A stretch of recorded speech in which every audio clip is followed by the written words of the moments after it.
Disney plus Hotstar पे the freelancer नाम से सीरीज आई थी पहले, अब उसका सेकंड पार्ट अगेन आया है। अब वो कैसा है, क्या है, बात करते हैं उसके बारे में।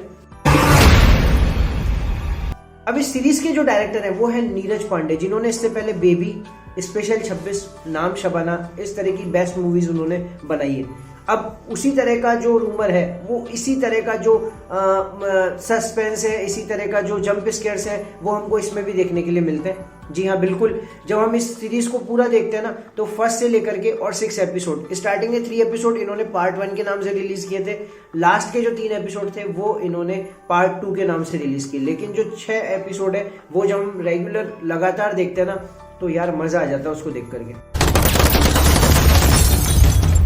अब हर एक एपिसोड की जो लेंथ है वो है लगभग 50-55 मिनट की, मतलब लगभग 1 घंटे के आसपास के हर एक एपिसोड के की लेंथ है। तो वो हमको कहीं पे भी फील नहीं होती कि हम कहीं बोर हो रहे हैं, क्या हो रहा है क्या नहीं हो रहा है। तुम लास्ट मिले थे।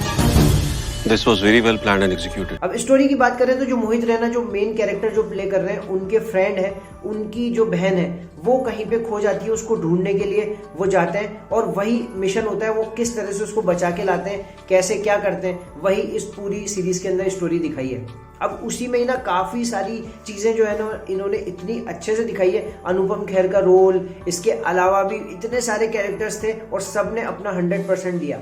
लेकिन जो सबसे बढ़िया जो एक्टिंग करी ना, वो यार करी है मोहित रैना ने, उनको मैं सैल्यूट करूंगा। जो पार्ट 1 था ना, उस पार्ट 1 में तो उनको इतना हमको देखने के लिए नहीं मिलता, लेकिन जो पार्ट 2 है ना, वो अकेले उन्होंने अपने कंधे के ऊपर उसको लेके वो चले।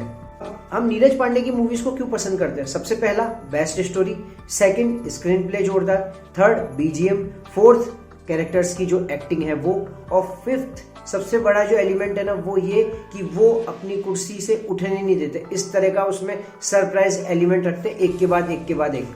और वही चीज हमको द फ्रीलांसर में भी देखने के लिए मिलती है। हमको एक के बाद एक ऐसे सस्पेंस के मतलब वो बोलूँ ना कि ऐसे मारे जाते हैं हमारे ऊपर कि हम उठ नहीं पाते हैं, ना हम सीरीज बंद कर सकते हैं। बीच में अगर हम देख रहे हैं तो ये मन करता है 6 के 6 एपिसोड फटाफट देख के कंप्लीट करें और फिर उसके बाद ही उठें। अब नीरज पांडे की इससे पहले एक और सीरीज आई थी नेटफ्लिक्स पे, खाकी द बिहार चैप्टर, यार वो भी ना बहुत ही बेस्ट सीरीज थी और उसी चीज को उन्होंने इसमें कंटिन्यू रखा। लेकिन दोनों में अलग अलग डिफरेंस है, वो अलग बेस पे थी, ये अलग बेस पे। लेकिन फ्रीलांसर की अगर मैं बात करूं तो वो यार इस खाकी से ना एक कदम ऊपर ही मेरे को देखने के लिए मिली हर तरह से।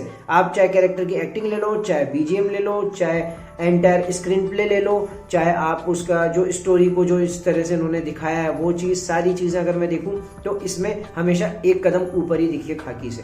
पहली, ये नामुमकिन है, इट्स इम्पॉसिबल, और दूसरा, यू आर ऑलरेडी लेट। अब इस ऑल ओवर अगर सीरीज की मैं बात करूं, 6 एपिसोड्स की बात करूं, तो मैं इसको दूंगा 3 आउट ऑफ 5 स्टार। आपने देखी तो दोस्तों आपको कैसी लगी मुझे कमेंट करके बताना। तो मिलते हैं नए वीडियो में नए रिव्यू के साथ, तब तक के लिए ओके, टाटा, बाय बाय।